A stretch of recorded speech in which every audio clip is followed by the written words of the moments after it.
हा एखाद्या मूवीमधला सीन नाहीये, तर हे घडलंय बीड शहरात. हे आहे बीड शहरातील धक्कादायक वास्तव. प्रश्न असा आहे की तक्रार दिली म्हणून नागरिकांना रस्त्यावर मारहाण केली जाणार असेल तर सामान्य माणसाने न्यायासाठी नक्की जायचं तरी कुठे?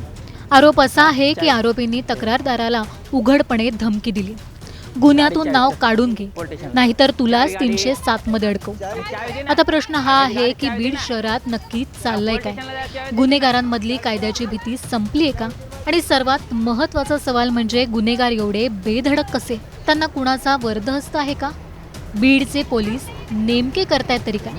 बीडमध्ये नेमकं काय घडलंय त्याचा सविस्तर आढावा या व्हिडिओच्या माध्यमातून जाणून घेऊया. त्यासाठी हा व्हिडिओ शेवटपर्यंत पाहत राहा आणि टाइम्स नाऊ मराठीला लाईक, फॉलो आणि सबस्क्राईब करायला विसरू नका. तू चावी घेतलीस काढून?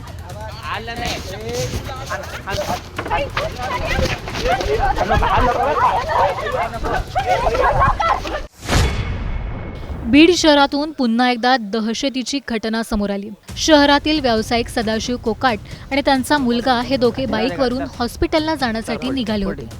सदाशिव कोकाट यांची पत्नी विजयमाला हॉस्पिटलमध्ये दाखल असल्याने ते दोघे डबा घेऊन जात होते.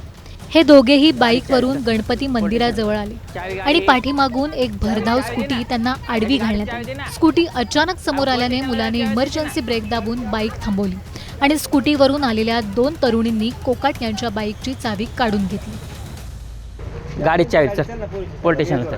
चावी गाडी चावी दे ना. ह्याची गाडी चावी दे ना. पोलीस स्टेशनला जायला चावी द्यायची ना.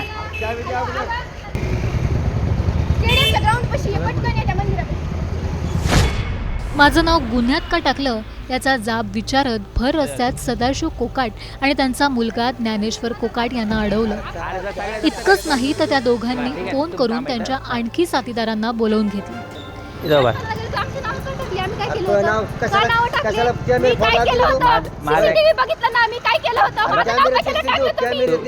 तिथं बघत ना तुम्ही उभा राहील काय करत नाही काय गुत. हे सगळं सुरू असताना तिथे बरेच लोक उपस्थित होते जो हा सगळा ड्रामा बघत होते. त्यांनाही या तरुणींनी धमकी दिली. हा टाकून टाकून टाकून टाका